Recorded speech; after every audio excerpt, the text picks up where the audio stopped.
Merci. Je suis très, très heureuse de pouvoir échanger avec des collègues qui ont une autre spécialité sur ces questions qui sont effectivement très complexes. Et je regrette bien sûr qu'habitant Toulouse n'ait pu assister aux conférences précédentes, mais j'ai quand même suivi un peu sur Internet et avec les résumés ce qui a été dit.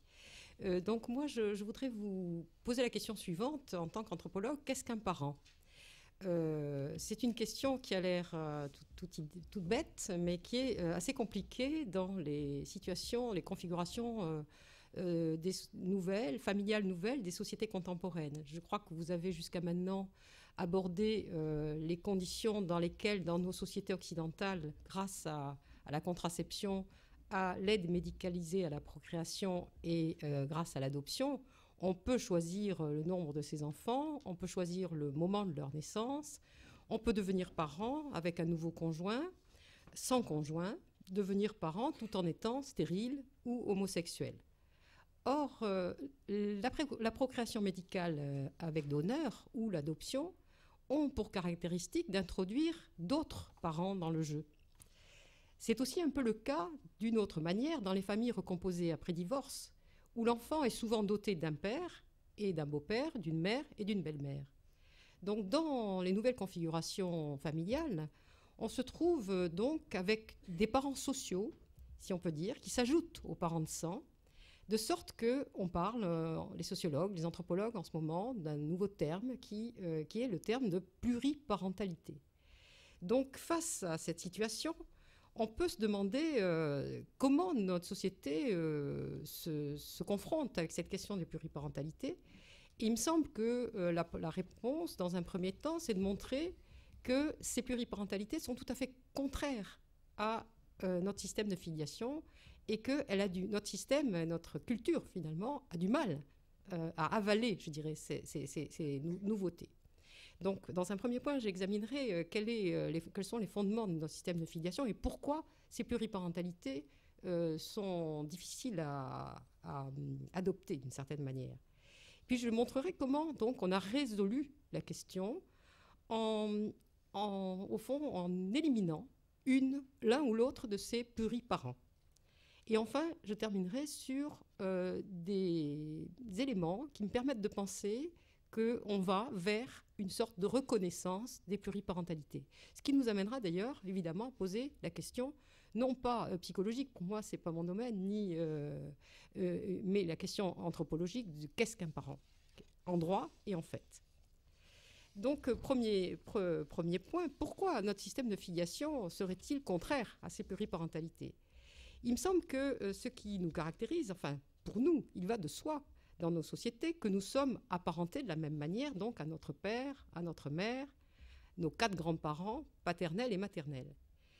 Cette représentation de la filiation, qui définit l'appartenance à un groupe de parents, et donc des droits qui vont de pair, des droits, par exemple, de succession, d'héritage, etc., donc une définition culturelle, Françoise Héritier vous en a parlé bien sûr avant moi, cette représentation de la filiation coïncide avec les lois de la génétique, mais en réalité, comme elle vous en a parlé, je pense, c'est un choix culturel. D'autres sociétés relient les enfants à un seul sexe des parents, par exemple les sociétés de filiation unilinéaire, patrilinéaire ou matrilinéaire. Et donc, notre société a un système de filiation dans lequel, finalement, il y a une sorte de parallélisme étroit entre ce qui est culturellement admis et ce qui correspond finalement aux lois de la génétique. Alors, nos liens de consanguinité ne sont pas seulement biologiques, comme tendrait à l'indiquer l'étymologie du mot, mais des liens socialement reconnus. De sorte que dans notre société, ce parallélisme entre système de filiation et système, je dirais, génétique, fait qu'on a tendance très facilement à assimiler engendrement et filiation. Par exemple, on qualifiera facilement une mère génétique d'enfant adopté de vraie mère dans notre langage. Ou, par exemple, si on a recours aux techniques d'empreinte génétique pour essayer de déterminer le vrai père, c'est ainsi souvent qu'on voit indiquer ce type d'enquête. Donc, en fait, vous le voyez, une bilatéralité dans ce système de filiation et un fondement, une forte idéologie du sang hein, le sang étant censé être le vecteur de transmission des caractères spécifiques, physiques, moraux d'une même lignée. Et donc, jusqu'à la fin, on peut dire jusqu'au premier quart du XXe siècle, nos sociétés ont très peu d'expérience de partage par plusieurs parents des fonctions parentales à l'égard d'un même enfant.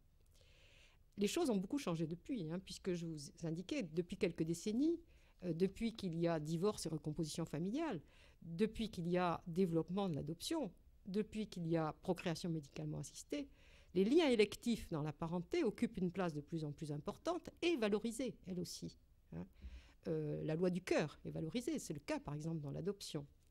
De sorte qu'aujourd'hui, il me semble qu'on aurait tort de dire que notre système de filiation est uniquement un système qui est fondé sur l'idéologie du sang. Il est en réalité tiraillé entre deux pôles, le sang et la volonté. Et je pense que c'est ce qui caractérise, cette tension qui caractérise les problèmes qui se posent aujourd'hui dans nos sociétés autour de ce système. Mais ce qui, même si on admet que des liens sociaux puissent être totalement acceptés, comme c'est le cas dans l'adoption, en réalité, on a quand même un modèle qui est le modèle généalogique, un modèle dans lequel, si vous voulez, chaque individu est issu de deux autres individus d'une génération ascendante, de sexes différents, qui, en principe, l'auraient conjointement engendré, donc c'est père et mère. Et ce modèle ne véhicule pas seulement l'idée que la filiation est un fait de nature, il s'accompagne surtout d'une norme, celle de l'exclusivité de la filiation, c'est-à-dire que chaque individu n'est mis en position de fils ou de fille que par rapport à un seul homme et à une seule femme. En d'autres termes, on n'a qu'un père et qu'une mère, hein, c'est bien ce que tout le monde dit. Et d'ailleurs, je fais un petit clin d'œil à Marie-Rose Moreau, puisque dans son livre, elle nous parle d'un cas, hein, de quelqu'un qui affirme effectivement qu'on n'a qu'un père et qu'une mère. Donc, alors que faire des parents en plus? Que faire des parents en plus? La réponse, la première des réponses face à ces pluriparentalités, ces parents en plus, c'est au fond une telle hantise de la concurrence que finalement, on peut dire que triomphe l'idée de la substitution. On va, dans tous les cas, essayer d'éliminer l'un des deux parents. C'est la réponse qui a été faite par notre société avec l'éviction juridique des géniteurs ou le secret sur leur identité, dans le cas, par exemple, des procréations médicalement assistées avec donneur. On a tendance, si vous voulez, à éliminer le géniteur pour mieux établir la parentalité sociale. C'est ainsi qu'on peut comprendre la logique qui a présidé à l'élaboration des règles de fonctionnement des sécos, hein, qui, depuis 1973, en France, pratiquent les inséminations avec donneur. Vous me direz, je parle sous votre regard, lorsque la stérilité du père est établie et l'implantation d'embryons formés avec des ovocytes donnés par des tiers en cas de stérilité féminine. Pour que la fiction fonctionne pleinement, l'opération doit se faire dans le secret, l'anonymat du donneur étant garanti. Cette règle de fonctionnement des sécos était considérée avant tout comme nécessaire sur le plan pratique, l'absence d'anonymat risquant de décourager les donneurs éventuels. Or, la loi de 1994, la loi sur la bioéthique, érige l'anonymat du donneur au rang des grands principes qualifiés d'ordre public. Hein, donc il y a un changement qualitatif. Le donneur n'a pas d'existence juridique, il n'est pas une personne, il est seulement producteur de substances, gamètes ou ovocytes. Ce secret légal favorise le secret familial sur les circonstances de la naissance, auxquelles les sécos contribuent dans leur pratique. C'est ainsi que l'équipe médicale n'accède qu'à la demande de couples, mariés ou concubins, et dans le cas d'insémination d'une femme, elle essaiera de fournir les gamètes d'un donneur dont les caractéristiques physiques sont les plus proches possibles de ceux du père social, hein, pour que la naissance semble naturelle. Donc ici, une réponse, élimination de l'un pour mieux asseoir la parentalité de l'autre. C'est la même représentation exclusive de la filiation qu'on voit à l'œuvre autour de l'adoption pendant longtemps. Dans les sociétés occidentales, vous savez qu'en gros, l'adoption des mineurs date des années 20, après la Grande Guerre, et pendant longtemps, les adoptions se font dans le secret. Le secret avait répondu partout à une attente profonde des intéressés. Il avait permis de cacher l'adoption elle-même, longtemps considérée comme une filiation de deuxième zone, ainsi que la stérilité féminine, particulièrement mal vécue, surtout au moment du baby-boom aux États-Unis et en France, où s'était développée une véritable mystique de la maternité et où on flambait les demandes d'adoption des jeunes mères, des bébés, pardon. Le secret présentait en outre l'avantage de cacher l'illégitimité de l'enfant, mais surtout, il donnait l'assurance aux parents adoptifs d'être à l'abri de toute concurrence, ce qui les incitait à construire, disait-on, une relation durable avec leurs enfants. En France, pendant longtemps, la législation a protégé les prérogatives des enfants naturels jusqu'au vote de 1966 d'une loi, d'une nouvelle modalité juridique, l'adoption plénière, qui rompt totalement les liens de l'enfant avec la famille d'origine. L'enfant donc perd son nom d'origine, il entre dans une autre lignée, il perd aussi éventuellement son prénom, si ses parents le veulent. Dans l'adoption plénière, l'état civil de l'enfant est modifié, son extrait de naissance affirme qu'il est né d'eux. C'est dit comme ça, de ses parents adoptifs, favorisant ainsi la fiction d'une naissance naturelle. L'enfant adopté n'est donc pas censé connaître l'identité de ses parents biologiques, et l'adoption simple d'ailleurs, qui permettrait de ne pas casser la première filiation, est très peu pratiquée. Par ailleurs, la France a une institution originale qui organise légalement le secret sur l'identité des géniteurs, c'est l'accouchement sous X, dont vous connaissez bien la forme. C'est l'expression, je dirais, la plus accomplie du modèle d'exclusivité, puisque la filiation de l'enfant n'est pas établie.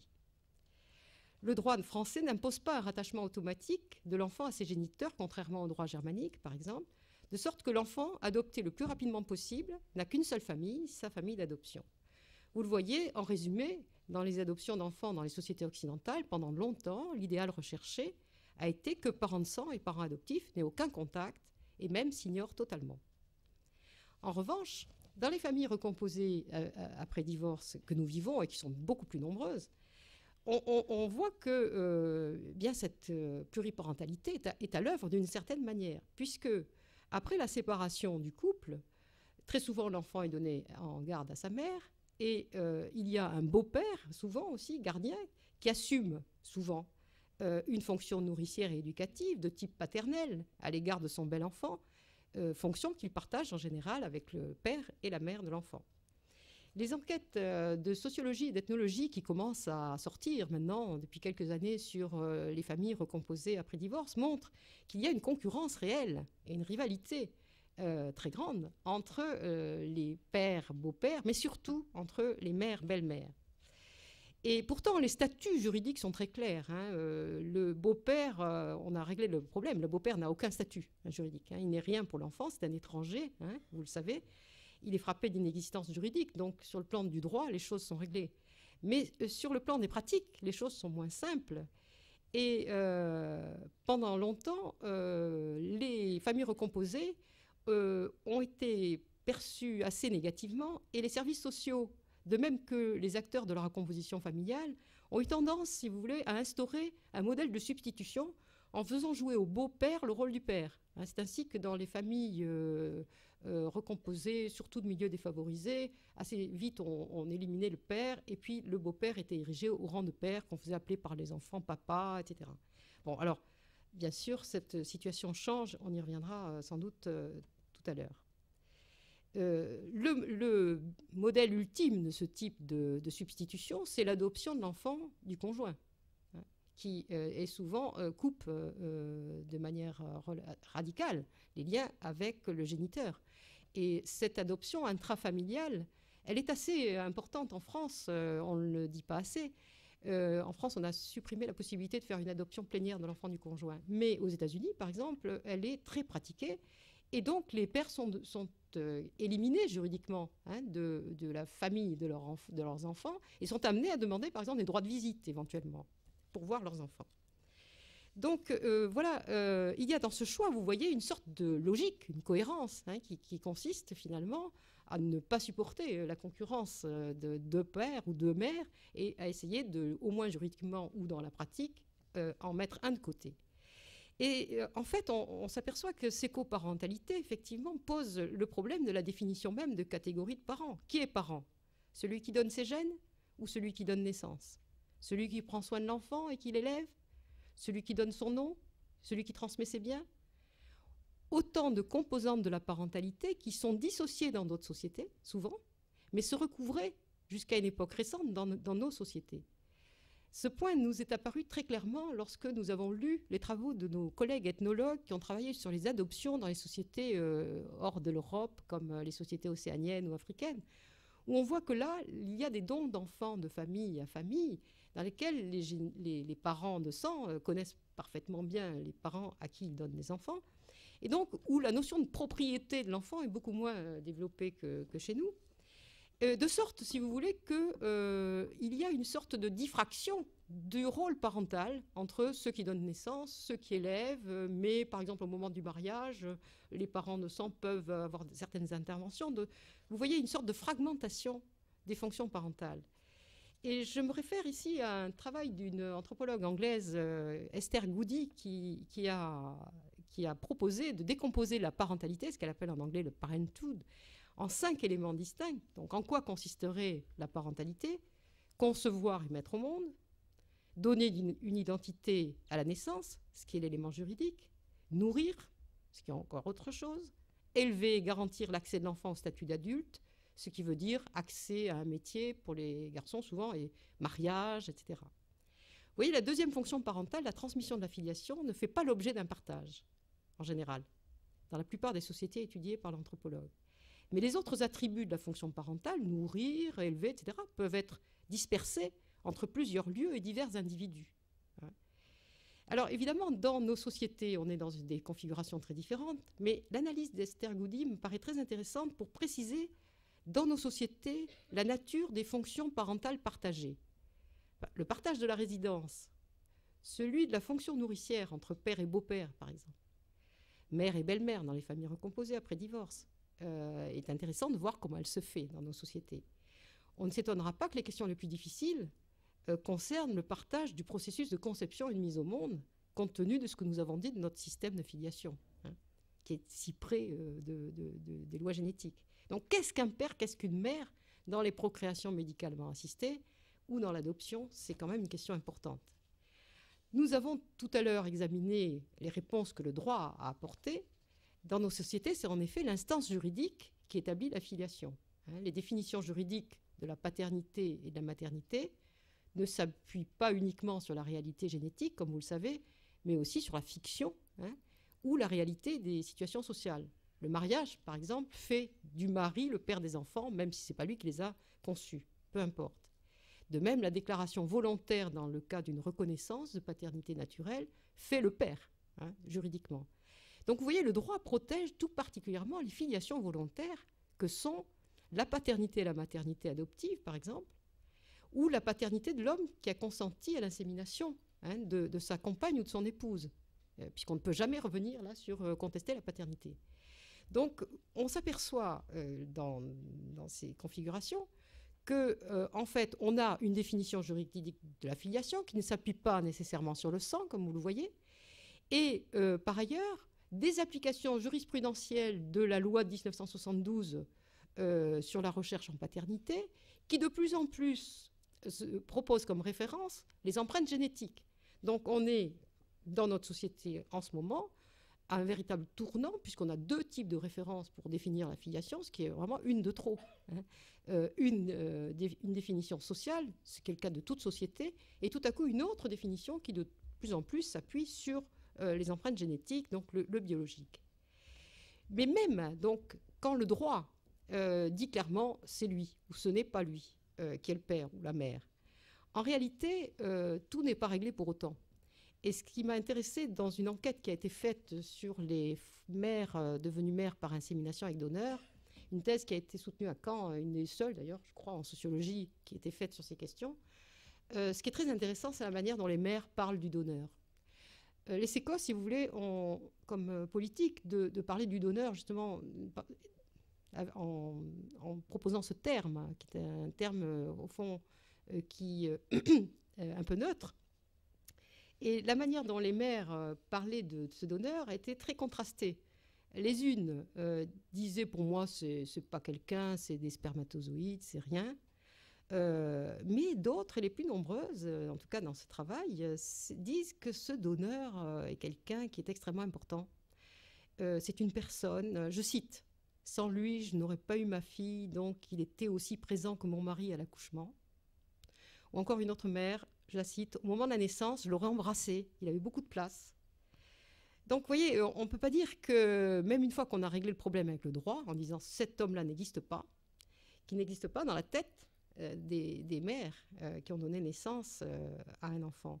Et ce qui m'a paru très intéressant, c'est la manière dont nous, les sociologues, nous employons le terme géniteur, qui est très utile pour dire il y a un géniteur d'un côté, il y a un père de l'autre, bon, pour bien distinguer. Mais les gens qui ne connaissent pas ce vocabulaire de sciences sociales et qui, au fond, ils emploient tous le même mot pour désigner ces deux personnes différentes. Et je vais vous montrer en quoi ça aboutit. Ça ne peut être décrit, si vous voulez, qu'en termes de concurrence. Je cite encore. « Si on connaissait le donneur, on se trouverait là vraiment face à deux pères, dit l'une. Et une autre pousse la confusion à son paroxysme lorsqu'elle déclare « pour ma fille ». Si je lui dis que son père était un donneur, elle voudra peut-être le connaître, et comme c'est anonyme, elle se poserait des questions pour rien. C'est lui, son mari, hein, le père de toute façon. Je pense que ça donnerait à un enfant d'aller lui chanter après tout que c'est pas son père, alors que l'autre finalement ne sera jamais son père. » Bon, je fais exprès de citer exactement les mots de cette mère pour vous montrer à quel point on ne règle pas les problèmes uniquement, si vous voulez, par des décisions juridiques, parce que nous sommes dans une société, une culture qui a une tradition, une histoire, etc., et que c'est pas si simple. Ah mon Dieu, j'ai dépassé mon temps. Donc, je vais aller très vite. Dans l'adoption, la concurrence est conjurée par le secret sur l'identité des géniteurs, vous le savez, et surtout dans l'adoption internationale, par la distance et par l'inexistence des contacts directs avec les parents de sang. De sorte qu'il y a peu de contacts possibles entre parents de sang et parents adoptifs. Alors, pourquoi je vais donc terminer de manière très, très rapide pour dire qu'en fait, je pense qu'on est en train d'assister à une mutation et qu'on va vers une reconnaissance de plus en plus importante de la pluriparentalité, ce qui ne va pas sans poser d'énormes problèmes. À quoi je vois ça? Je vois ça dans trois domaines. Par exemple, il y a dans les pays anglo-saxons, en Angleterre et aux États-Unis, une tendance à donner des droits juridiques au beau-père qui élève un enfant. Hein. Donc on ne considère plus que c'est un étranger à la famille. Donc je vous détaille pas les choses qui sont proposées aux États-Unis, en Angleterre, qui sont quelquefois déjà votées. Autre chose, la question du secret a été très très combattue par tout un mouvement, évidemment, qui a lutté, si vous voulez, pour la connaissance des origines, les questions identitaires, si vous voulez, de défense des droits des enfants à connaître leurs origines. Et donc, on a abouti aux États-Unis à une forme d'adoption qui a complètement rompu avec le secret. Donc, il y a aux États-Unis depuis maintenant une vingtaine ou une trentaine d'années une autre forme d'adoption. L'adoption telle qu'on la connaît n'existe plus du tout. Les agences font aujourd'hui ce qu'ils appellent une open adoption, c'est-à-dire adoption ouverte, c'est-à-dire qu'on va favoriser tous les contacts possibles entre les parents adoptants et les parents de sang, que ce soit l'échange d'identité ou même les visites. Donc, il n'y a plus d'adoption dans le secret. Les enfants adoptés connaissent en général leurs parents de sang et leurs parents adoptifs. Ça, on pourra revenir dans le débat si vous voulez avoir plus de renseignements sur ce point. La France vraiment fait figure... En Angleterre, en Allemagne, ça commence. La France est crispée absolument sur le secret de manière extraordinairement forte. Et enfin, pour ce qui est des inséminations avec donneur, en discutant avec les psychologues des sécos de Toulouse, là, je m'aperçois qu'il y a un mouvement de plus en plus fort dans les sécos pour dire qu'il faut que les enfants sachent au moins dans quelles conditions ils sont nés, non pas qu'ils connaissent le nom du père, puisque la loi là-dessus est terrible, hein, mais du géniteur, le nom du géniteur. L'anonymat est prévu par la loi, mais au moins qu'il y ait une levée du secret sur le mode de procréation. Donc, je suis persuadée que dans quelques années, ça sera un peu comme aux États-Unis, où il y a plusieurs choix possibles, donneur yes, c'est-à-dire oui, je suis d'accord pour donner mon nom, donneur no, etc. Enfin, au moins, une sorte de possibilité de connaître. Et alors, bon, c'est très intéressant de voir comment effectivement les familles choisissent le donneur en fonction d'affinités psychologiques, politiques, etc. Bon, donc il y a une vraie discussion autour de la procréation ensemble. Et puis, bien sûr, alors, les familles homoparentales aujourd'hui font complètement éclater l'idée de l'exclusivité de la filiation, puisque dans leur organisation même, elles montrent bien qu'il peut y avoir 2, 3, 4 parents, hein, puisqu'il y a des agencements entre couples gays, couples lesbiennes pour faire des enfants, etc. Donc avec 2 pères, 2 mères, etc. Donc là, évidemment, ce système exclusif vole en éclats.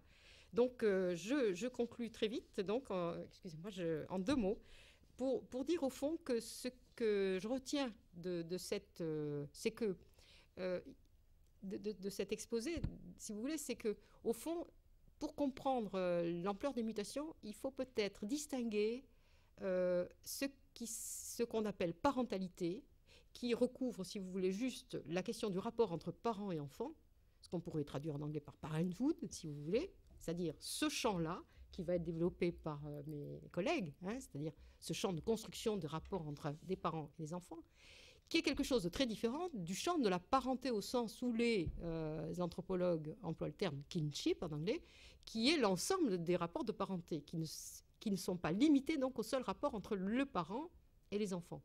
Et donc, je pense que beaucoup de malentendus en ce moment, à propos de l'adoption des homosexuels, à propos de beaucoup des questions que j'ai soulevées, tiennent au fait qu'on confond ces 2 notions, qu'on a tendance, si vous voulez, à rabattre les questions de la filiation sur les seules questions de la parentalité. Mot qui n'existe pas, par exemple, dans le droit. Hein. Parental, personne ne sait ce que c'est. Un juriste ne sait pas ce que c'est que ça. Hein. Il connaît le père, la mère, il ne connaît pas la parentalité. C'est un mot qui a été inventé il y a une vingtaine d'années par les psychanalystes et par les anthropologues, hein, mais les juristes ne connaissent pas. Donc pour eux, il y a de la filiation. Et je pense que c'est cette question de la filiation qui va bien au-delà de la parentalité, puisqu'il s'agit du système, de la lignée dans laquelle chaque être est inscrit et qui comprend les frères et sœurs, les grands-parents, etc., tout le cousinage. Donc je crois qu'il faut qu'on déconnecte ces 2 concepts bien clairement pour que les débats puissent être plus clairs et pour que la définition de qui est parent puisse être plus claire. Et je vais terminer juste sur quelques questions qui sont redoutables. Peut-être qu'on arrivera à répondre un petit peu en partie. Si on reconnaît qu'un enfant peut avoir simultanément, soit successivement dans sa vie, plusieurs adultes exerçant ou ayant exercé à son égard des fonctions parentales, on peut se poser les questions suivantes. Peuvent-ils être institués, les adultes, tous également comme pères au pluriel et mères au sens juridique de filiation, quel que soit leur sexe? Sinon, lesquels d'entre eux doivent-ils donner à leur enfant son statut juridique? Dans quelle famille, au sens généalogique, lignée, ce dernier est-il inscrit? À qui est-il apparenté? De qui doit-il porter le nom? Les droits et obligations d'entretien peuvent-ils être divisés entre plusieurs adultes? La filiation doit-elle être automatiquement liée à la naissance? Ou bien à la décision de la mise au monde? Ou bien à une déclaration des personnes qui ont désiré la naissance? Doit-on admettre que quelqu'un puisse changer de filiation? Qui peut avoir l'initiative du changement de filiation de quelqu'un? Vous voyez, questions nombreuses et immenses que je vous livre parce que je suis incapable d'y répondre, bien entendu. Merci. Bon. Je suis vraiment désolé, je vais avoir le mauvais rôle, mais j'aurais vraiment souhaité qu'il y ait un débat ce soir comme tous les autres soirs et que vous débattiez entre vous et que vous puissiez tous vous exprimer et débattre. Donc je vais être obligé d'être strict, sinon il n'y aura aucun débat. Donc je vais vous demander de limiter autant que possible vos interventions. Vous pourrez parfaitement ensuite revenir dans la discussion sur les points que vous voulez développer. Madame Moreau, donc votre point de vue de pédopsychiatre et psychanalyste. Merci. Alors je vous propose effectivement le cheminement suivant pour être dans la suite de ce que vous nous avez proposé, qui était extrêmement, où il y avait plein, très, très riche. Et en fait, j'ai modifié mon idée et je vous propose de faire la manière suivante. Donc moi, je suis psychiatre d'enfants et d'adolescents, et donc je vais partir de la manière dont les choses sont vécues. Et je vais partir de mon expérience tout près d'ici, à l'hôpital Avicenne, où je m'occupe d'un service qui accueille les enfants et leurs parents, et d'où qu'ils viennent, et où on a en particulier une consultation transculturelle qui accueille des gens du monde entier, et où on fait des traitements dans toutes les langues, en essayant d'intégrer ces différentes modalités de compréhension et d'inscription dans le monde. Et alors, je propose de faire de la manière suivante, de partir de cette histoire dont Agnès Fine a relevé, enfin vous aviez parlé tout à l'heure d'une histoire que je vais raconter rapidement, qui est une histoire, donc on va partir de l'enfant et de son inscription dans la filiation, de ce que ça fait à l'autre qui lui est inscrit dans un autre système de filiation. Et puis, à partir de cette histoire, on va remonter vers la notion de désir d'enfant. Et à ce moment-là, on s'arrêtera un petit peu sur la notion de désir d'enfant et on examinera une autre histoire pour en montrer la complexité, les méandres et surtout l'articulation extraordinairement complexe entre l'intime, le profondément individuel et le profondément singulier, et des ingrédients du collectif. Et comment ça s'articule, ça se modèle, et aussi comment ces nouvelles constellations familiales dont vous avez parlé, ces nouvelles constellations familiales, ces nouvelles histoires de vie aussi, vont nous obliger à réinterroger à la fois nos propres systèmes d'inscription dans la filiation, nos propres systèmes de transmission de la vie, de désir, et puis ou de non-désir d'ailleurs sur ces questions, et d'inscription, enfin de compréhension de ce que c'est le désir d'enfant et ce qui nous amène dans cette entreprise parfois complexe, mais toujours aussi vivante. Alors partons donc de cette histoire simple. C'est l'histoire d'une petite fille que j'ai rencontrée dans une cour de récréation. Je faisais une recherche à l'époque sur les enfants de migrants qui réussissent bien à l'école. C'est-à-dire, on parle beaucoup de la notion de vulnérabilité des enfants, mais aussi on peut être frappé sur le terrain de leur extraordinaire capacité à construire des nouvelles formes à ces enfants de migrants et des nouvelles modalités de réussite. Et donc, je m'intéressais à ça et j'étais dans une école dans laquelle j'avais rencontré des enfants, et je devais rencontrer les parents dans la soirée, et au cours de la journée, donc je participais aux récréations, et une petite fille qui avait 8 ans, Mariama, vient me voir et elle me dit c'est toi qui as parlé de l'Afrique tout à l'heure dans l'école? Je dis oui, et elle me fait repréciser qui je suis, pourquoi je suis là, etc. Et elle me dit, écoute, je vais te raconter une histoire. Mais cette histoire, s'il te plaît, ne la raconte pas à ma maîtresse, parce que ma maîtresse, je l'aime beaucoup et je ne voudrais pas qu'elle soit en colère contre moi. Donc, je vais te raconter cette histoire parce qu'elle m'a rendue triste, mais garde-la pour toi. Alors, l'histoire est la suivante. C'était la fête des mères, et la consigne pour la fête des mères était de dessiner un dessin, de faire un dessin, le plus beau possible, qui traduise l'amour qu'on peut avoir pour sa mère. Donc, Mariama, elle fait 2 beaux dessins. Mariama, elle est très intelligente, elle est très performante à l'école, et elle a énormément de créativité. Alors, Mariama, elle fait 2 dessins.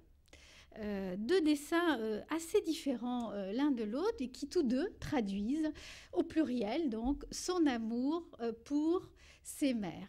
Alors pourquoi ses mères? Parce que Mariama, elle vit en France, elle est née en France, elle vit en France dans une famille polygame. Son père donc est polygame. Il a une première femme qui est donc la mère de Mariama.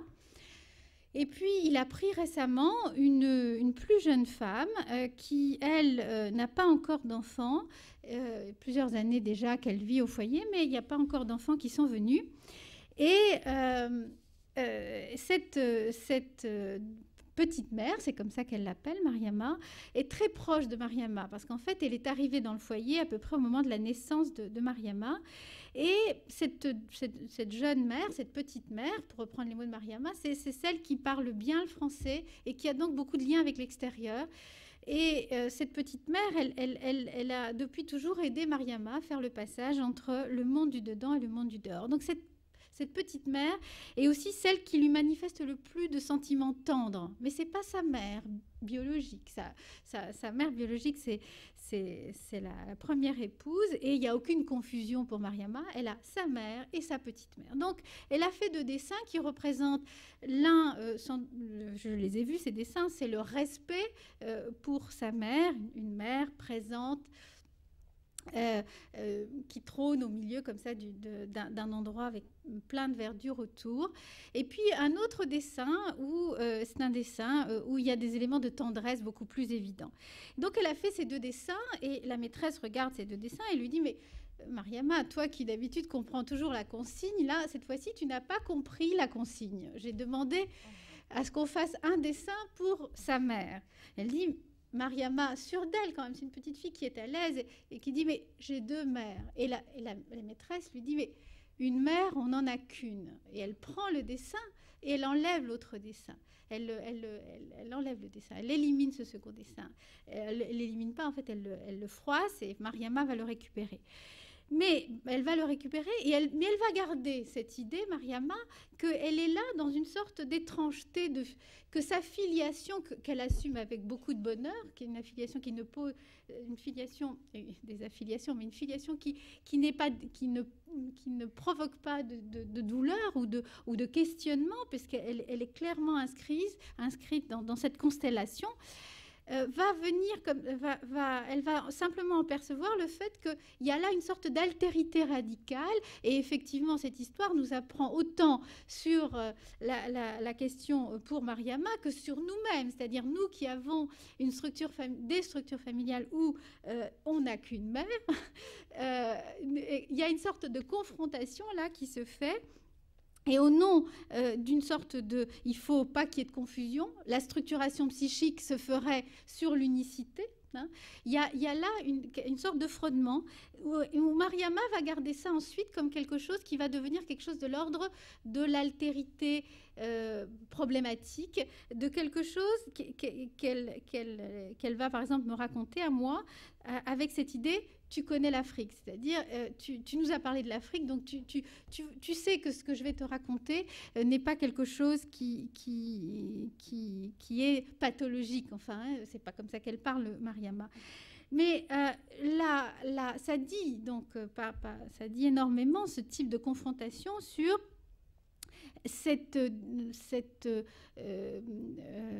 ce balancement, cette dichotomie et cette conflictualité entre la notion d'unicité et de pluralité dans la structuration et dans notre inscription dans l'affiliation, mais aussi biologique et culturelle. Hein. Et comment finalement on a énormément de mal à penser, à s'inscrire dans des constellations où nos implicites ne sont pas inscrits. Alors, en partant de là, j'avance un petit peu, puisque je vais de cette notion-là je vous proposais donc l'idée de désir d'enfant. Le désir alors je dis désir d'enfant et je le dis rapidement parce que je me suis engagée à respecter le temps, mais il faudrait par exemple pouvoir s'arrêter sur: est-ce qu'il s'agit de désir d'enfant, de désir d'être parent, de désir de grossesse aussi. Dans cette notion qui a l'air si simple de désir d'enfant, il y a des ingrédients extrêmement différents et qui peuvent nous amener à la même chose, à savoir avoir un enfant, au même processus, à la même investissement, à la même transmission, mais pourtant, ça part d'ingrédients différents, parce qu'entre avoir envie, à un moment donné, dans une histoire, d'être enceinte ou avoir envie de devenir mère, il y a là des mondes qui peuvent s'entrecroiser. De la même façon, dans cette notion de désir, on perçoit très facilement, et je vais l'illustrer par une histoire, que la question fantasmatique, hein, c'est-à-dire dans quel scénario ça s'inscrit, qu'est-ce que donc le niveau fantasmatique, le niveau imaginaire, à partir du moment où je suis dans cette je me suis inscrite dans certaines étapes qui vont m'amener à la naissance d'un enfant, qui va évidemment de la sexualité, la rencontre, la sexualité, l'élaboration de sa propre position et la notion de transmission. Ça va déclencher en moi du matériel imaginaire. Je vais rêver un certain nombre d'éléments à partir de ces ingrédients-là. Et là, je suis dans un autre niveau qui est le niveau de l'imaginaire comme conséquence de transformation corporelle, de transformation psychologique et de regard des autres sur moi. Hein. Donc il y a ce niveau-là, de la même façon qu'il y a aussi le niveau comportemental. Parce que dans le niveau comportemental, je ne m'y arrêterai pas, mais il y a dans la question du désir d'enfant qui va jusqu'à la parentalité, il est clair, par exemple, pour en prendre juste une petite illustration, que lorsque l'enfant va naître, par sa présence, par sa matérialité, par son regard, par ce qu'il nous fait vivre, par à qui il ressemble, il va provoquer en nous l'émergence d'un certain nombre de sentiments, d'actes, et c'est pas seulement le sentiment qui provoque l'acte, mais aussi l'acte qui amène des sentiments. Et l'acte, par exemple, d'un échange tendre avec l'enfant, ou au contraire d'une confrontation avec cet enfant réel qui n'est pas comme je l'avais imaginé justement dans mes rêves de petite fille, des rêves de poupée, hein, par exemple, et avec ce bébé qui crie, qui demande qui va provoquer en moi d'autres types de sentiments. Donc, cette notion de désir va s'inscrire dans ces différents niveaux.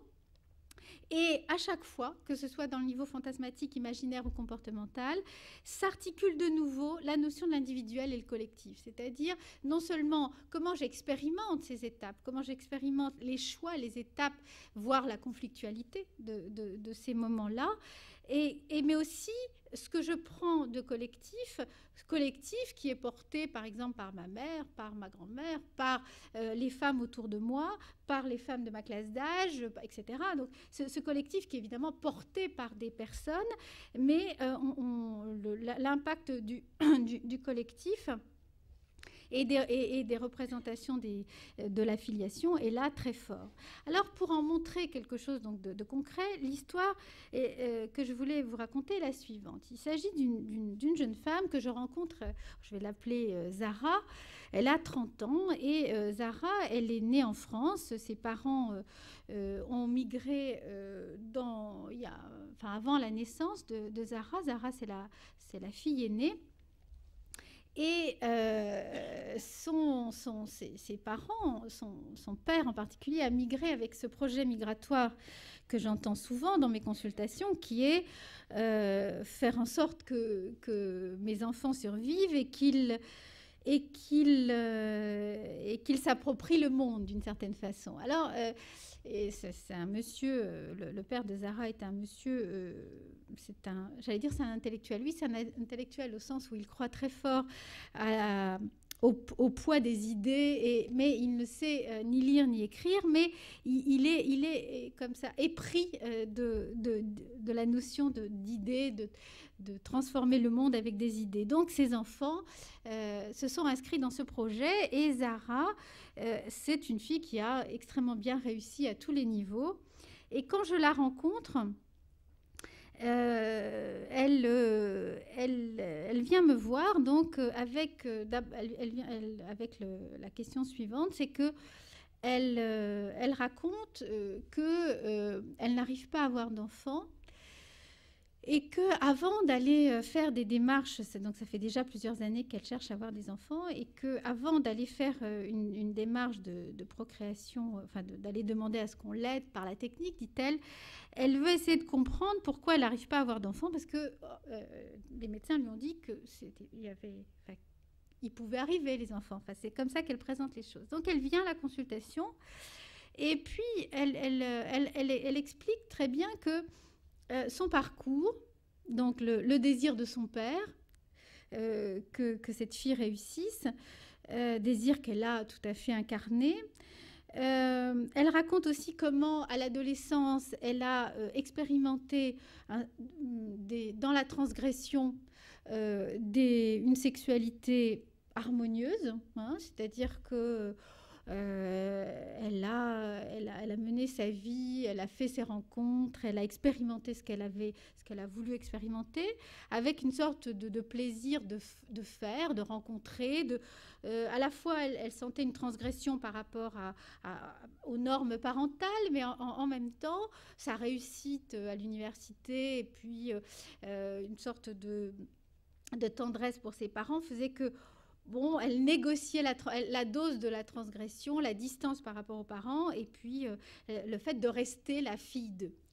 Donc les choses, disait-elle, se passaient extrêmement bien, y compris dans la question de la sexualité, tant qu'il y avait une sorte de séparation entre sexualité d'une part, et puis avoir des enfants d'autre part, et donc s'inscrire dans la chaîne des générations. J'emploie ces mots.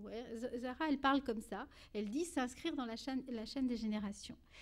Et elle dit, mais quand la question s'est posée de dire officiellement que c'était avec cet homme-là que je voulais avoir des enfants, et donc se poser la question du couple, de la reconnaissance du couple dans un mariage qui devait-il être traditionnel, etc. Bon, il y avait des questions qui se posaient autour de ça, mais enfin, la souffrance a commencé à émerger à ce moment-là, c'est-à-dire au moment où c'est dans la manière dont Zara reconstruit les choses progressivement. Au moment donc où la sexualité n'était plus seulement une histoire intime de moi dans la transgression, ou moi dans un champ dont je définissais moi-même mes limites, mais quelque chose qui venait s'inscrire dans la transmission et qui devait d'une certaine façon être reconnu non seulement par le monde d'ici, mais évidemment par le monde parental. Et à ce moment-là, tout devenait complexe, c'est-à-dire tout devenait souffrance. Hein. C'est comment le couple devait être reconnu, et après, comment elle allait pouvoir être à la fois une mère et une fille, faire son travail à l'extérieur. Enfin, tout devenait complexe, et elle a commencé à avoir mal au ventre, et à être persuadée qu'elle avait une maladie somatique grave, donc elle n'avait rien d'organique, rien de visible. Et puis elle a commencé à faire des rêves qui la hantaient.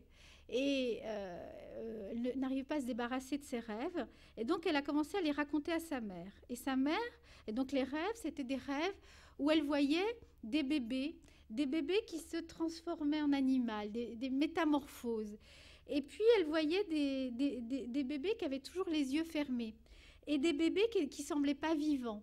Et elle raconte ses rêves à sa mère. Et sa mère, elle écoute les rêves, elle prend conseil auprès d'autres gens du pays qui savent interpréter les rêves. Et un jour, sa mère lui dit, « Écoute, je sais ce qui t'arrive.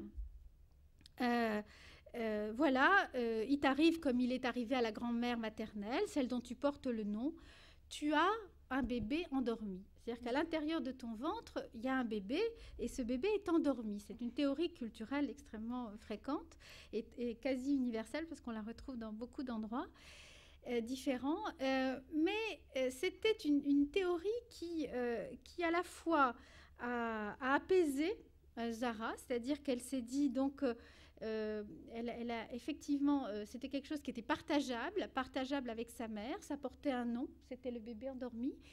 Et à la fois, ça la rendait non, elle était plus stérile puisqu'il y avait un bébé endormi, donc c'était la question de trouver des formes pour qu'il sorte. Et puis, et en même temps, ça lui a donné la force de faire une démarche, une demande d'aide psychologique, c'est-à-dire de dire bon, ma mère m'a aidée jusqu'à ce point, elle a donné un sens au non-sens.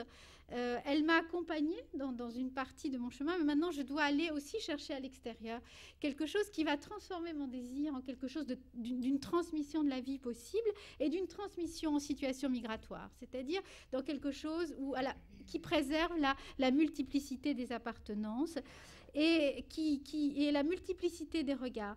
Et elle se disait donc on a commencé à faire un travail à partir de ces rêves qui se sont d'ailleurs transformés, où les bébés ont, j'allais dire, ouvert les yeux progressivement. Enfin, c'est les rêves qui sont devenus plus animés, quoi, parce qu'effectivement, c'était des rêves assez terrifiants au début. Et dans ce type de matériel, il y avait le rêve et puis sa lecture, évidemment.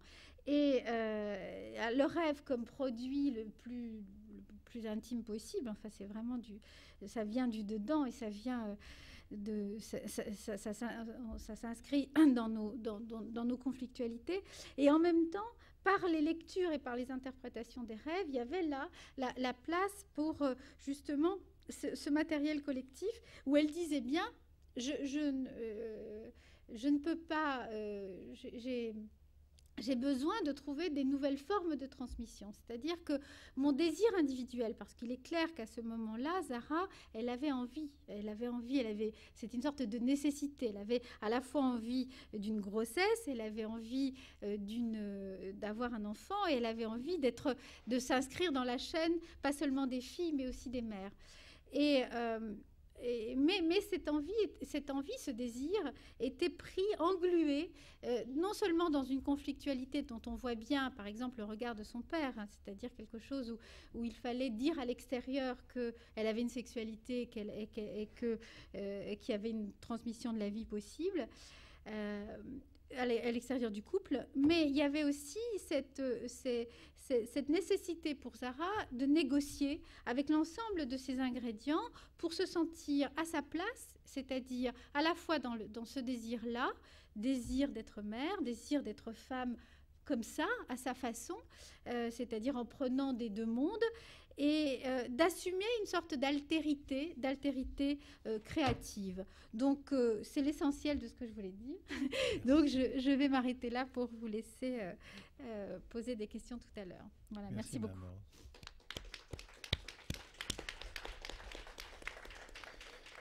Bien. Michaela.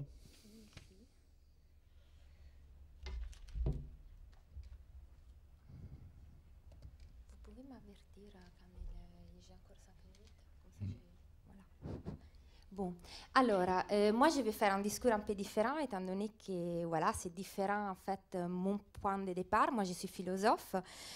Alors, en fait, j'essaierai justement de rester autour de la thématique d'aujourd'hui, donc du désir au gène, la construction de la parentalité, en reprenant certains éléments à propos du désir, même si d'un point de vue différent, donc d'un point de vue justement philosophique. Alors, les premières, comment commencer ? Donc, comment commencer ? Le problème est que je me suis posé quand j'ai commencé à réfléchir à ce que je pouvais dire, c'était qu'est-ce que moi, en tant que philosophe, je peux ajouter ? C'est-à-dire comment je peux aborder la question tout en sachant que je n'ai pas des connaissances, disons, sociologiques, juridiques, psychanalytiques. Alors, en tant que philosophe, j'avais au moins quelque chose. Et que c'est quoi que c'est quelque chose ? Par exemple, pouvoir analyser les concepts impliqués. Alors, comment on a commencé ? Alors, moi, j'ai choisi la voie la plus simple et je me suis dit, bon, voyons, je peux commencer pour essayer de comprendre qu'est-ce que signifie ces titres-là. Donc, du désir au gène, la construction de la parentalité. Donc, dans les titres, on a désir, gène, parentalité, construction. On a 4 concepts. Et en principe, chaque concept peut être problématisé. Par exemple, on pourrait entendre ce titre-là en disant que la parentalité se construit à partir d'un lien génétique et d'un désir. Donc, d'une certaine façon, chaque fois qu'on parle de parentalité, on a deux éléments. On peut dire les gènes et les désirs. Mais on peut aussi l'interpréter de façon différente. Donc, on peut dire, par exemple, qu'en fait, étant donné qu'il y a du désir au gène, on peut dire, d'une certaine façon, c'est le désir qui est à la base de la parentalité. Et donc, d'une certaine façon, c'est le désir qui utilise les gènes pour pouvoir faire naître, par exemple, un enfant. Mais on peut aussi renverser et dire, d'une certaine façon, la parentalité ne dépend pas du tout des gènes. Ce qui est à la base de la parentalité est uniquement les désirs. Donc, c'est les désirs qui peuvent cimenter une parentalité. Donc, tout ça pour dire qu'effectivement, on peut se positionner, si on analyse les concepts, de différents points. Alors, par rapport à ça, comment continuer? Alors, tout de suite, je vous dis ce que je ne vais pas faire. Alors, j'ai dit que je suis donc une philosophe, au moins j'ai eu une formation philosophique, ce qui implique que je ne peux pas vous donner un regard historique, sociologique, anthropologique, par exemple, sur l'évolution de la famille et des liens de filiation, dans le temps et dans l'espace. C'est-à-dire, en principe, je ne suis pas censée voir comment la famille, et donc aussi la parentalité, indépendamment, c'est là des termes qu'on emploie, a évolué dans le temps, et comment c'est différent dans les différentes sociétés. D'autre part, moi, je ne vais pas non plus essayer d'avoir un regard clinique à partir du vécu des patients qui peut nous dire quelque chose à propos de ces liens. Bon, à ce moment-là, on peut dire, bon, qu'est-ce que vous êtes venu faire ici? Alors, peut-être il y a encore quelque chose. Alors, et voilà, justement, qu'est-ce que je vais faire? Alors, d'une certaine façon, j'ai transformé à ma façon l'objet de l'exposé d'aujourd'hui, dans la mesure où la question à laquelle je vais essayer de répondre, mais est-ce qu'on peut vraiment répondre à des questions? Est-ce que c'est ça le travail d'un philosophe? Point d'interrogation. Et celle-là, quelle est la place du biologique dans les liens de parentalité? Alors, à ce moment-là, tout de suite, vous pouvez dire, mais comment vous êtes parti en disant que vous allez parler du désir, et maintenant vous posez la question, quelle est la place du biologique? Alors, parce que c'est justement en se posant la question, essayant de comprendre quelle est la place du biologique, qu'on peut peut-être arriver à dire quelque chose à propos du désir, qui par ailleurs, on peut dire que c'est un des concepts les plus compliqués à analyser. Ce n'est pas par hasard qu'on peut dire que tous les philosophes, depuis Platon jusqu'à maintenant, ont traité la question du désir et chacun a essayé de donner une réponse différente. Donc, alors, pourquoi la question de laquelle je vais traiter aujourd'hui est la place du biologique dans les liens de parentalité? Mais parce que si on regarde un peu autour de soi, parce que c'est vrai qu'un philosophe analyse les concepts, mais en même temps, il n'est pas complètement hors du monde, donc il vit dans son monde, on se rend compte qu'il y a un certain nombre d'ambiguïtés qui entourent aujourd'hui les concepts du désir et les concepts de parentalité. Donc, au-delà, par exemple, des positions qu'on peut appeler radicales, comme par exemple le réductionnisme génétique, c'est-à-dire la position qui dit que d'une certaine façon tout est génétique. Et ça, non seulement à partir du lien qu'il y a entre les parents et l'enfant, mais aussi pour ce qui concerne par exemple les comportements, au point qu'ils sont même arrivés, il y a des chercheurs qui essaient de montrer par exemple l'existence du gène de l'homosexualité, du gène de l'obésité, etc., etc., etc. Mais je ne vais pas perdre tout le temps autour de ça. Et au-delà aussi d'une forme de constructivisme radical, c'est-à-dire des gens qui nient toute place au gène et qui croient que d'une certaine façon tout est fruit d'une construction, donc c'est un peu l'ancienne dialectique entre nature et culture. Donc au-delà de ces positions, on peut dire radicales, d'une certaine façon, on peut dire qu'aujourd'hui, il y a la tendance de plus en plus à réintroduire les biologiques. Et pourquoi? Parce que, par exemple, en même temps que les adoptants revendiquent leur statut de vrais parents, alors le concept de vrai est intéressant, justement, qu'est-ce que c'est un vrai parent? Donc, revendiquent leur statut de vrais parents, étant donné qu'ils considèrent que c'est le désir d'enfant qui est à la base de la famille donnée à l'enfant adopté. La procréation médicalement assistée réintroduit d'une certaine façon la possibilité d'un lien génétique. Alors, qu'est-ce que j'entends par là? Notamment, par exemple, dans les cas d'une procréation médicalement assistée, sans don. Et d'une certaine façon, ce qu'il y a derrière aussi une demande, était justement la possibilité de pouvoir avoir un enfant. C'est qu'on entend les parents, ils disent « je voudrais avoir un enfant à moi ». Donc, de ce point de vue, la procréation médicalement assistée peut être vue comme une façon de réintroduire les liens génétiques. En même temps, on sait très bien qu'il y a des procréations médicalement assistées qui ont recours aux dons. Alors, dans ces cas, on peut dire qu'en même temps que les parents d'enfants nés par insémination avec donneur revendiquent leur désir, donc c'est le désir d'avoir un enfant qui est à l'origine, comme ce qui est à l'origine de l'enfant, donc ce n'est pas les gènes qui est à la base de l'enfant, mais c'est le désir d'avoir un enfant qui est à l'origine de l'enfant, parce qu'autrement l'enfant n'aurait pas été là.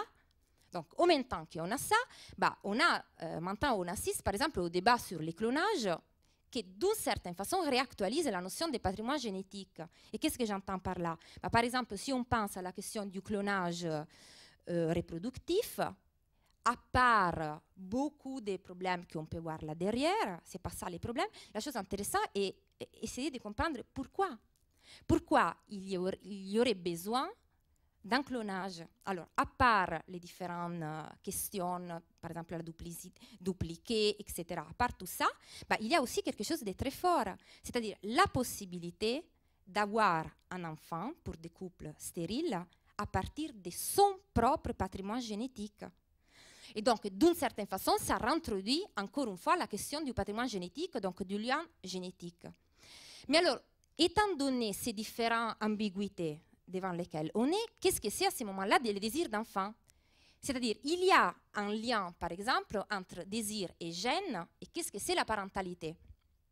Alors là, je vais aller plus vite justement pour arriver à la question du désir. Et puis, dans les débats, si on veut revenir, on peut revenir. Simplement, très vite, on peut dire que la question, par exemple, qu'est-ce que c'est une famille? Alors, vous avez écouté Françoise Héritier, donc une anthropologue, ethnologue, qui donne une réponse, on peut dire, qui n'est pas vraiment une réponse, parce qu'elle dit tout le monde croit savoir ce qu'est une famille. Il est intéressant de constater qu'aussi vital, essentiel et apparemment universel qui soit l'institution familiale, il n'existe pas de définition rigoureuse. Alors ça, justement, c'est le regard ethnologique, anthropologique. D'un point de vue philosophique, comment on peut définir une famille pour pouvoir comprendre qu'est-ce que c'est ces liens de parentalité? Alors, d'une certaine façon, on peut dire qu'il y a au moins deux éléments qui sont centraux, donc tout ça en dehors de la définition juridique. D'un point de vue conceptuel, comment on peut définir une famille?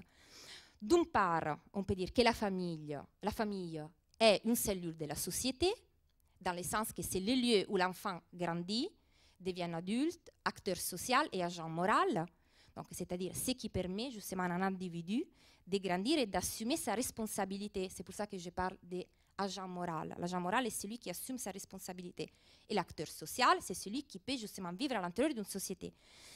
Mais si c'est vrai d'une part qu'on peut considérer la famille comme une cellule de la société, d'autre part, c'est vrai aussi que la famille est aussi le berceau de la subjectivité.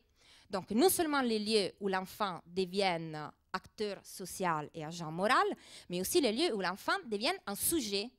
Donc, les lieux où l'enfant, par exemple, découvre son désir et rencontre l'interdit. Alors, pourquoi tout de suite je parle des désirs et puis j'introduis l'interdit? Parce que, d'une certaine façon, c'est l'interdit qui rend opératoire les désirs.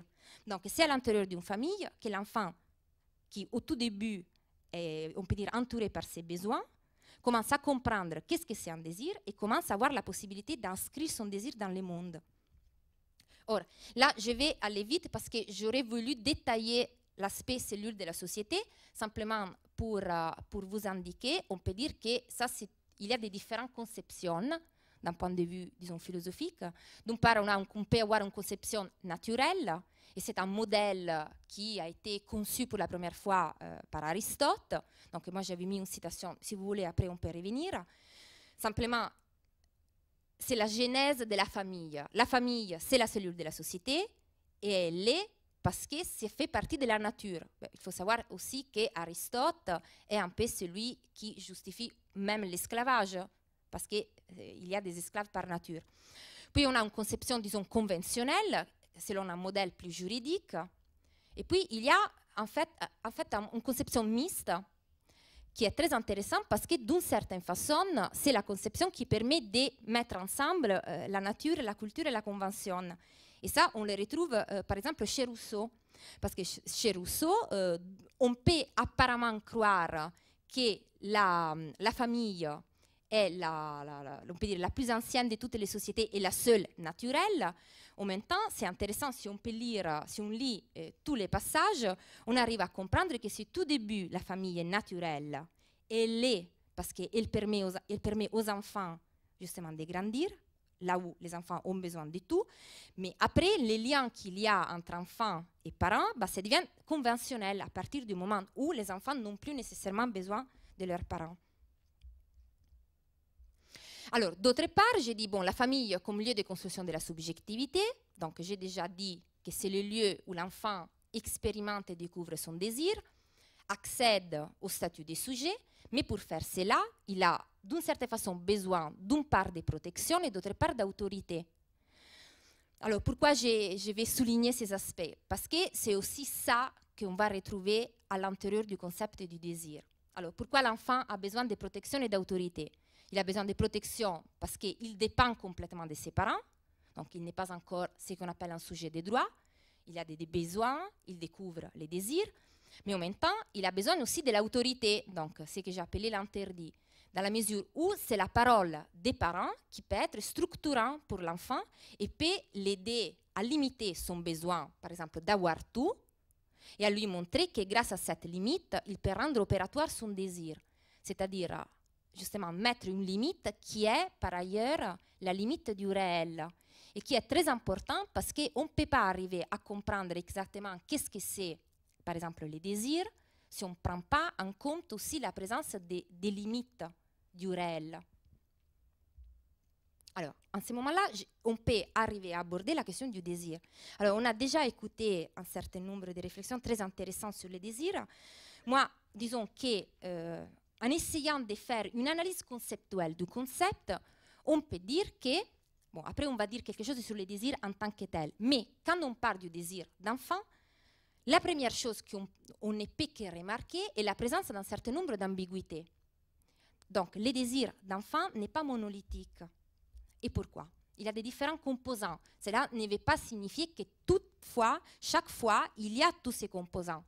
Mais on peut dire que d'une part, à l'intérieur du désir d'enfant, il y a un désir de continuité. Alors, qu'est-ce que j'entends par désir de continuité? C'est le désir d'une transmission. Alors, là aussi, on peut transmettre des choses différentes. Donc, on peut vouloir transmettre son nom et ses biens. On peut vouloir transmettre son patrimoine génétique. On peut vouloir transmettre ses valeurs. Alors, pourquoi j'ai détaillé ces choses différentes? Parce que ça dépend aussi comment, là où on va, c'est-à-dire si est vraiment fort les désirs de vouloir, par exemple, transmettre les patrimoines génétiques, c'est sans doute vrai qu'un couple aura du mal, par exemple, à accepter une insémination artificielle avec don, là où, par exemple, quelqu'un qui considère que la continuité et la transmission, ça se joue au niveau des valeurs, la place du gène, ça va être beaucoup moins important. Mais ça, c'est un aspect, parce que d'autre part, il y a aussi ce que j'appelais un désir narcissique. Alors, qu'est-ce que j'entends par désir narcissique? Le fait que chacun de nous a un idéal du soi. Et d'une certaine façon, c'est par les enfants qu'il a tendance à vouloir transmettre cet idéal du soi, donc faire que les enfants puissent, à leur tour, avoir les mêmes idéaux du soi.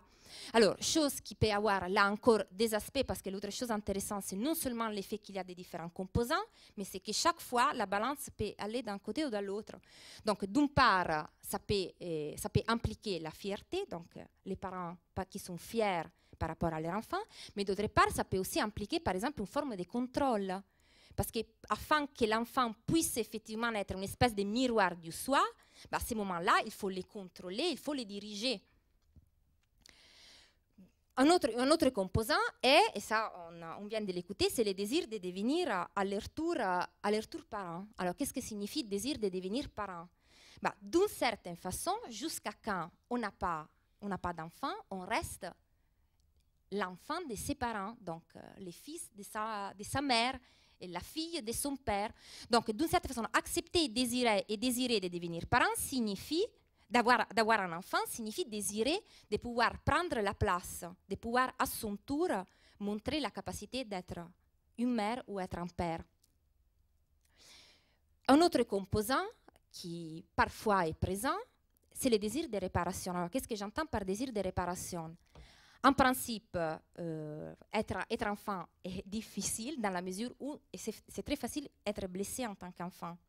En principe, tout le monde a avec soi des blessures et d'une certaine façon, dans les désirs d'enfant, il y a aussi le désir de réparer, donc de ne pas faire passer à ses enfants ce qu'on a passé. Alors puis ça c'est très compliqué parce que comme les psychanalystes connaissent, parfois c'est justement l'opposé qui se passe. On fait exactement subir ce qu'on a subi, mais à l'intérieur du désir, il y a aussi cette dimension. Mais il y a aussi un autre composant aussi, c'est-à-dire désirer un enfant, excusez-moi, peut signifier aussi désirer d'avoir un objet à soi. Alors qu'est-ce que j'entends par objet à soi? Bah, signifie avoir quelque chose qui nous appartienne. C'est intéressant dans l'expression mon enfant. On a l'utilisation d'un adjectif possessif qui a une utilisation qui est très ambiguë. Parce que par exemple, moi je peux dire, bah, vas-y, c'est mon stylo. Alors par rapport à mon stylo, les rapports que j'ai avec mon stylo, c'est un rapport de propriété. Ce qui implique que ces stylos-là, moi je peux l'acheter, je peux les vendre, je peux les détruire, je peux les jeter. Donc ça m'appartient. Ora, est-ce que c'est ça qu'on dit quand je désire avoir un objet à moi? Alors, on peut impliquer ça, mais ça peut signifier aussi que le rapport entre moi et, par exemple, mon enfant, bah, est un rapport, ce n'est pas un rapport de propriété, mais c'est un rapport d'appartenance. C'est un peu comme quand je dis, bon, vas-y, ceci est mon mari. Dans ce cas, mon n'a pas l'essence de propriété, mais a l'essence de réciprocité.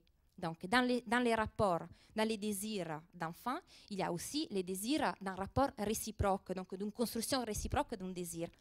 Et puis, il y a des autres composants qui, on peut dire, ce sont un peu moins constitutifs du concept du désir, mais par exemple, le désir de stabilité.